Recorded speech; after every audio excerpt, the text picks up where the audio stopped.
¿Qué tal? Bienvenidos al tutorial número 26 de programación en Java. Bien, aquí explicaré la clase main, su estructura y por si a alguno les extraña, bueno, decirle que es verdad, estamos programando desde un principio en esta clase y bueno, ¿qué no van a conocer ustedes sobre esta clase? Pues miren, hay cosas que yo no conocía de esta clase sino mucho después de haber empezado a programar en Java. Pues bien, decirles que en el tutorial anterior habíamos visto los métodos estáticos. Pues habíamos dicho también que los utilizábamos cuando no necesitamos un objeto ni nada por el estilo, sino queremos encapsular funciones de utilizar después en esta clase. Esta clase de main es una clase normal, o sea, es un documento que está declarado como clase y como pueden ver tiene un método que es estático y se le pasan unos parámetros, un simple método.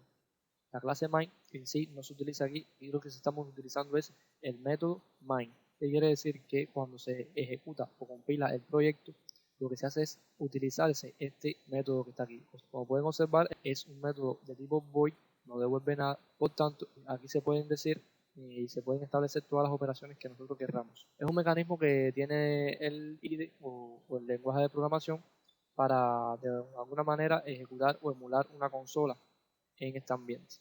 Ahora bien, piensen un poco, para aquellos que han trabajado en sistemas libres como Linux o por qué no en el mismo línea de comandos de Windows, hay programas en los cuales se les pasan parámetros.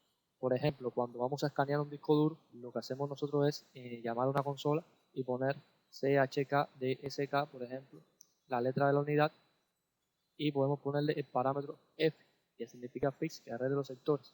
Pues bien, eso es un programa que se llama y estos parámetros se les pasan al modo de ejecución, ¿no? Cuando se va a ejecutar el programa. Pues bien, esos mismos argumentos son los que se le pasan aquí a nuestro programa. Por ejemplo, aquí cuando nosotros instanciamos nuestro programa podemos configurarlo para que se nos pasen distintos parámetros y de acuerdo a los parámetros que se nos pasen aquí, nosotros hacer distintas operaciones en este programa. Y bueno, así es como se hacen la mayoría de los programas de consola, que se les pasan parámetros y ese tipo de cosas, en los cuales, en independencia del parámetro que se pase, así será la función que ejecutará. Bueno, me imagino yo, si yo tuviera que implementar eso, haría un switch aquí y en dependencia de los valores que tenga este arreglo de aquí, haría las operaciones pertinentes.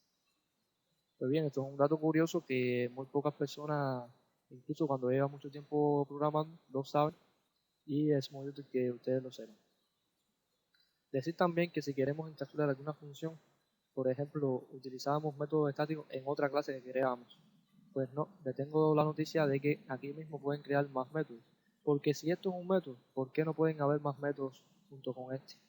Pues bien, si queremos calcular los números pares dado entrados por la consola, es decir, si un número es par o impar, pues simplemente podemos llamar a una función hecha aquí mismo en esta misma clase y se puede hacer de la siguiente forma. Por ejemplo, vamos a crear una función public static y bueno, esto va a devolver verdadero o falso, porque va a decir si un número es eh, par o impar. Es par. En este caso vamos a poner lo que devuelve un string para devolver ya la cadena de texto y le pasaremos un entero. Decirle que aquí no sirven los métodos que no sean estáticos, porque de alguna manera esta es una clase especial. Fíjense que no tiene ni constructor ni tiene atributos. Pues entonces los métodos tendrán que ser estáticos. Entonces aquí vamos a poner la lógica de este método. Lo que vamos a hacer es verificar si lo que nos pasa por parámetro es par. Para esto utilizaremos una única línea de código que nos resolverá el algoritmo.